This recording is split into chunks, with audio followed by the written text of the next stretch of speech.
Brother Nashi, how are you? Please post my story as anonymous.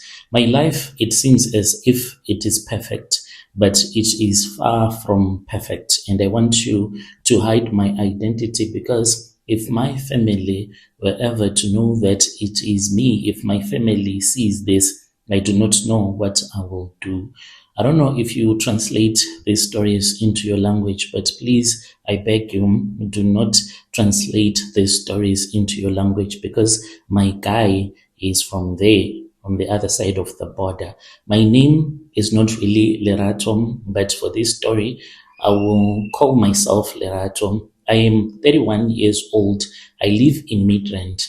I stay in a gated community. When my mom first came to visit us in the estate where we are staying, she was like, "Yo, my daughter, you have made it." Because even the security guards, they greet you as if you are a president.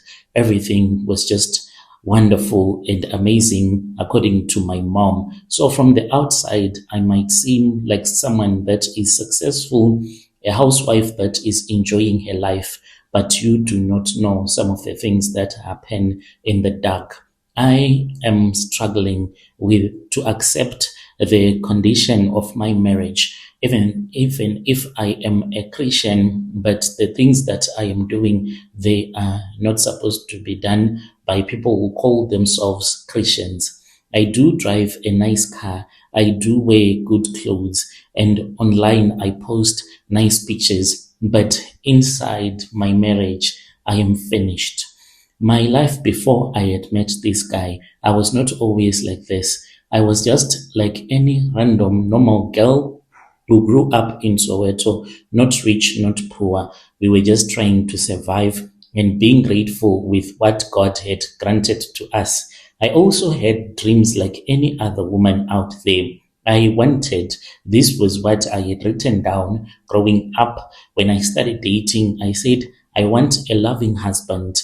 I want to have two kids. I want to have a peaceful home. That was all. That's all that I ever wanted. I had never chased for a rich guy.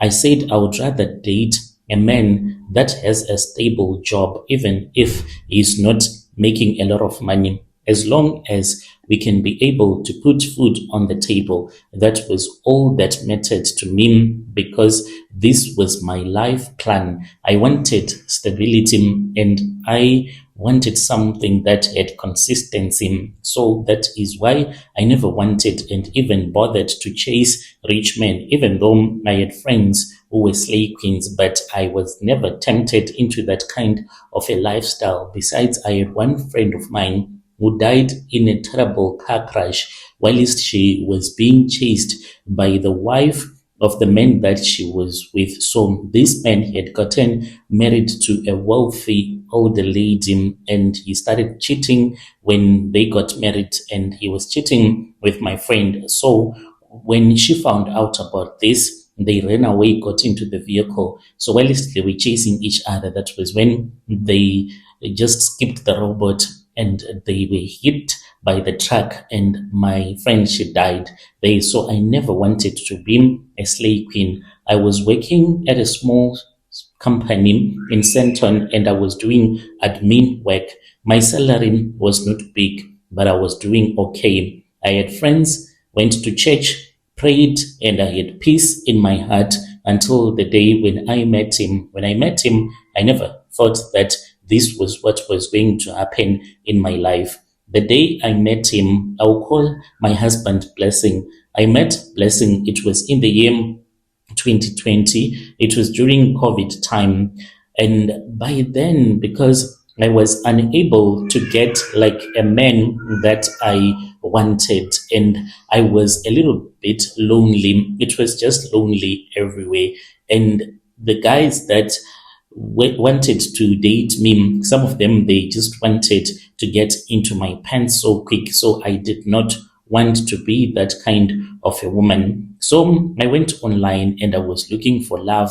I was just looking for love and I had said, let me put my guard down a little bit. Maybe I'm too strict. So I remember that I was at a small restaurant in Senton. It was not even a fancy place. I just wanted to grab something to eat, somewhere to clear my mind, because I had been feeling lonely for a couple of months after I had broken up with a guy whom I thought that I was going to get married to eventually. So it was after work. That was when I saw him. He was sitting there in that same restaurant. He had his laptop. It was open. He was looking serious, like maybe he was busy with something on his laptop. And then that was when he looked at me. When he looked at me, he smiled. Somehow I smiled back at him. If I could go back to that moment, brother, I could have walked away from one of your own. I wish that I had never met my husband. So he pulled me in. The guy, he was very meticulous in the things that he did. He did not even rush me. And that is the thing that made me to fall for him. He was not in a rush. He just came to my table and he was so polite. Still remember, he said, "Excuse me, are you working here or hiding from someone?" I laughed her. Just like that, a conversation had started. He spoke differently, and I immediately picked up from his tone that he was a Zimbabwean man. And I liked the fact that he was not too arrogant. He was very kind and humble. And we started talking, and there, when we were still talking, he was already calling me my wife. I was like, "Yo, dude, we just met right now and you are already calling me your wife. What's going on?" No one had ever been that brazen enough to just call me his wife on the first day.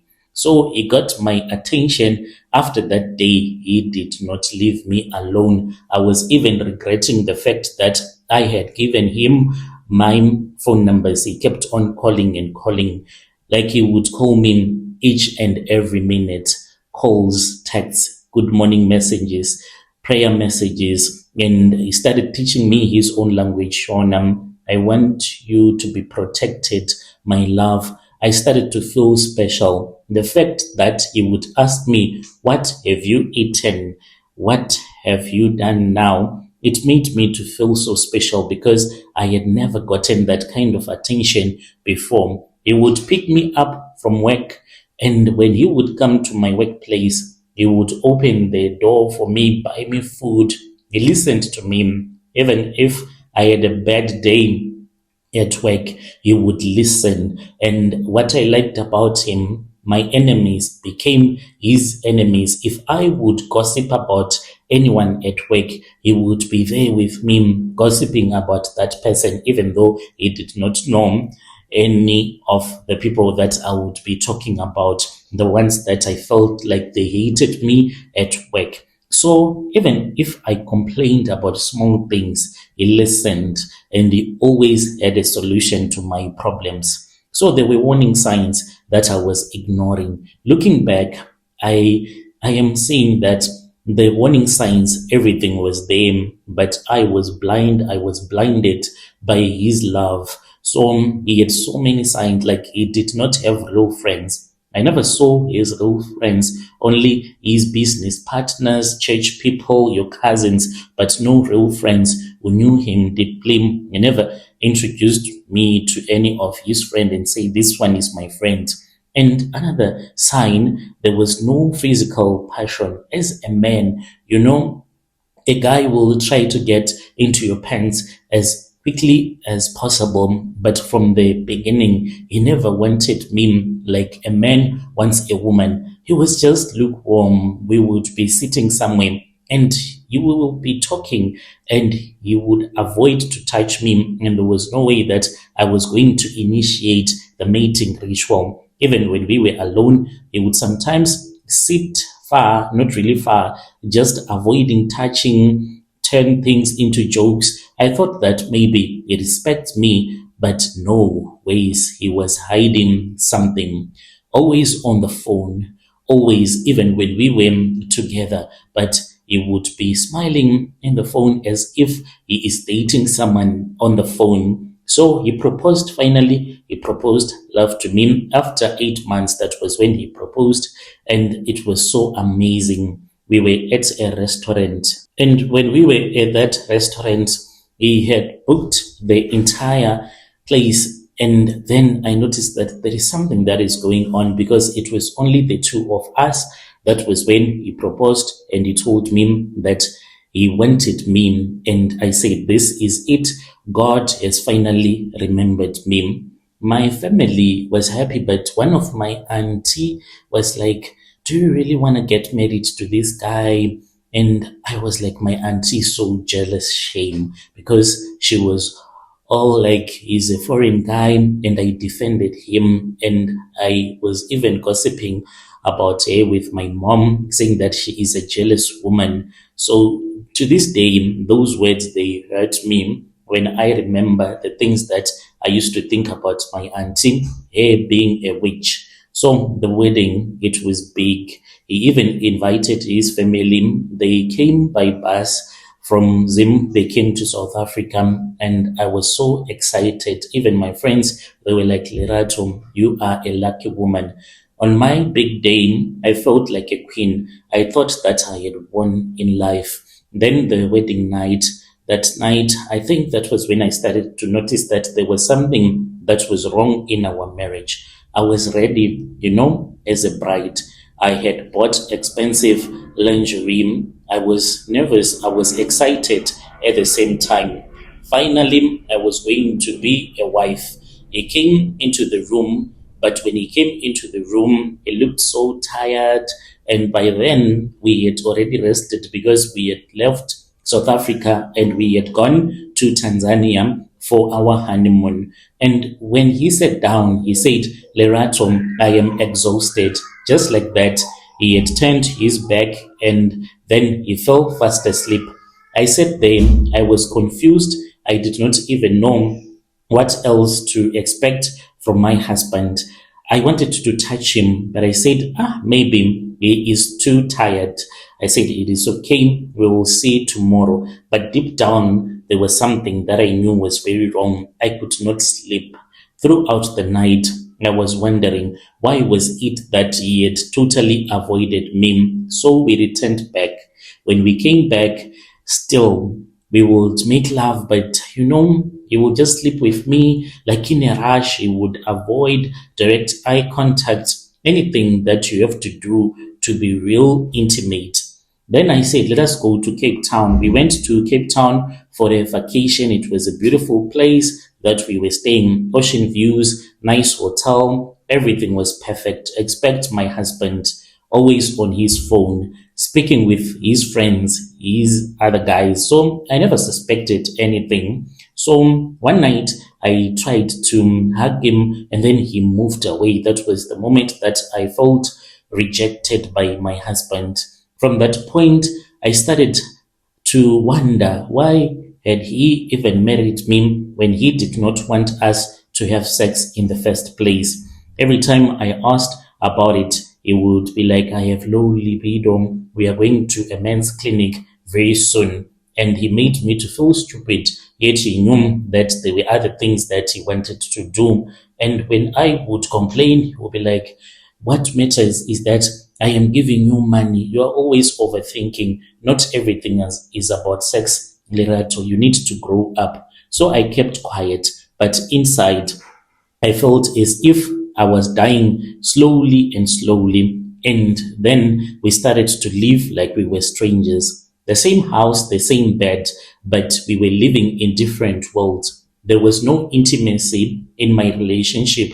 There was no affection. There was no love. When we would make love, it was just routine. I started asking myself, I would stand in the mirror and I would be like, am I ugly? Am I not enough? Is there something that is wrong with me? I even tried to fix myself, dieting, dressing differently, changing hairstyles, and even trying to perform in bed the day that he would grace me with his manhood, because I would only see it maybe once a month. At church, we were the perfect couple. he would open my door. To this very day, he does not allow me to open the door on my own. Even when I am mad as hell, he makes sure that he rushes and he opens it for me. And for these people think that I am living a perfect life. But the moment that we are in our bedroom, it is just a fake marriage. I have been lonely for a couple of years. Loneliness inside your own marriage is worse than being single, because at least when you are single, you have hope. But when you are married like this, you feel like you are trapped. I started sitting alone in the car. I'll just drive out and pretend as if I want to go and buy something at the mall and just sit. Sometimes I would even cry, asking God, what did I do wrong? Then one day, everything changed. He forgot his second phone. In that phone, I think that it was the beginning of the end of my marriage, even though we are still together. The day that I opened that phone, I died. What is left of me now is just a body that is moving, but I'm dead. I'm still in this marriage for the sake of my kids, because I want my kids to know that their mom and dad, they tried to stay together even though life was very difficult. One day when my kids are all grown up, I'm going to sit down with them and I'm going to tell them everything. The moment everything broke in my life, it was just like any normal night. The scary thing was that life just changed, and it did not come with any warning. He came home late as usual, and he was smelling a certain type of a perfume. And I had been asking him about this perfume because even though it was a man's perfume, but I had never bought one like that for him. And soon after that, he then bought the same perfume because he wanted to mask it. So I would speak with him, and when I would be like, hey, how was work? And he'll be like, and he will just go to the shower, like what he did on that day. He went straight to the shower, and then that was when I had the phone. It was vibrating. So I took that phone. Oh gosh, lucky enough, he had forgotten to lock his own phone. I then took it and I saw there was a message. I will never, never forget the name of that guy that had a message that was written, Terence, my love. When I saw this, my stomach, it dropped. I opened the message. To this very day, I wish that I had not opened that message. This so-called Terence with a love emoji at the end, who was the so-called my love to my husband. The message said, I miss your body. Last night was not enough. I froze. I could not even understand, for this was a guy. So normally I thought that maybe he had written this guy's name, but she was a woman. I told myself that I need to listen to any particular voice note if I was going to find any on the chat. Maybe it was a joke. So I kept on scrolling. That was when my whole world collapsed. There were messages, hundreds of voice notes, photos, adult videos, my husband, him with another man, even as going as far as Dubai, in hotel rooms, in cars, even in our car. They were taking selfie videos, laughing, touching, kissing, even taking videos, them screaming, making love to each other. The men, the same men who refused to make love to me every night. My legs became weak.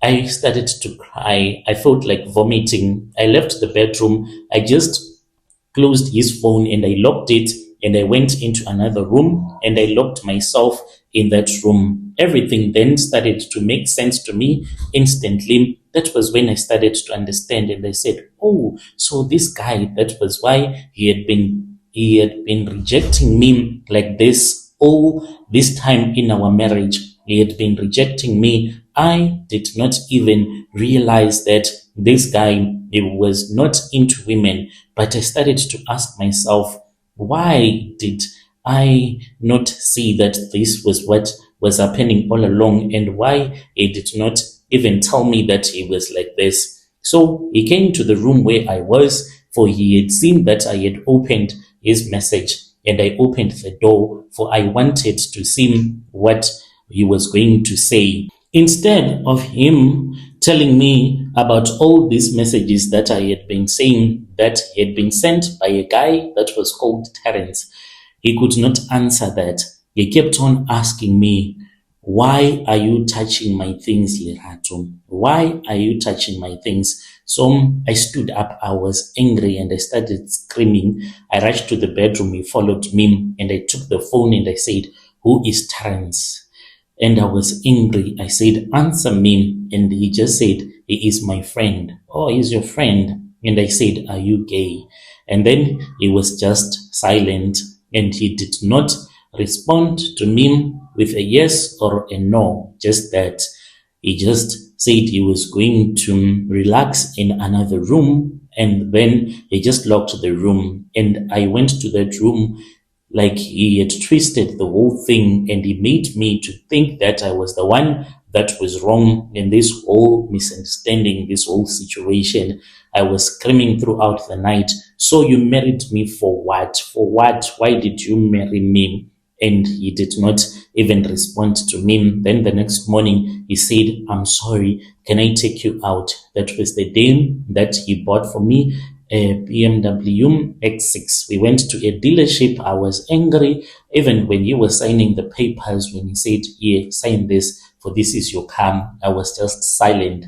I did not even want his stupid car. And he said that he wanted to buy this car for me because he loved me. From that day, that was when I started to understand that he married me because to the outside world, he wants people to think that we are he's a normal guy. So we have been living that double life since that time. I do not bother him anymore. He is much more free. He has told me that he has dated this guy, Terence, ever since they were still in university. And he met this guy before he even knew that I existed. So I am in this marriage, Brother Nashi. I do not know if what I am doing is right. What pains me the most is that right now I am carrying another child. Already we have 2 kids. So we only sleep when he knows that he wants us to have a child together, and to make sure that he targets me when I am ovulating. He sleeps with me day and night. He does not give me rest. And when I am pregnant, then he starts to withdraw and he stops sleeping with me. So it has been a lot of years I've been living in this situation, and I'm just here with him for the sake of the 2 kids that we have and another one that is on the way. I have this pain, the kind that makes your chest to hurt for no reason at all. We have money, me and my husband, but there are times when I ask God, why me? Why didn't you choose another woman to enter into this kind of a relationship? So, brother, I want you to ask your other listeners if there are any women that are in this kind of a position. How do you feel? Do you feel okay? Do you feel happy? What am I supposed to think about it? We avoid for us to have any kind of discussions about his sexuality. And one day when I was trying to initiate a conversation with him, and he was like, be happy that I have no intentions whatsoever to cheat with you. I will never, even if I see a woman naked in front of me, put my thing in her thing. So you need to be happy that I belong to you. And I was like, what about Terence? When am I going to meet him? And he just remained quiet and he said, you have started. You do not want us to be happy. So right now, what I am thinking about is, am I going to suffer simply because he never wanted to tell me the truth that this is the way that he is? I feel as if he treats me like I am his baby making machine, like he sees me as a baby making factory. He does not love me. Whenever he tells me that he loves me for I am the mother of his children, I feel as if he is lying to me. I need your advice. Do I stay even though I have partially decided to stay in this marriage for the sake of my kids? But I want to know from your listeners, am I supposed to stay in this kind of a relationship or not? Dear listeners, right there was a message that was sent to us by one of our dear sister. Let us speak with our dear sister in the comment section. She was asking and she said, is there anyone who is living under these same situations? If you are in that kind of a marriage, are you happy? Are you not happy? She wants to know from you. Let us speak with him in the comment section. I'll be back with another episode.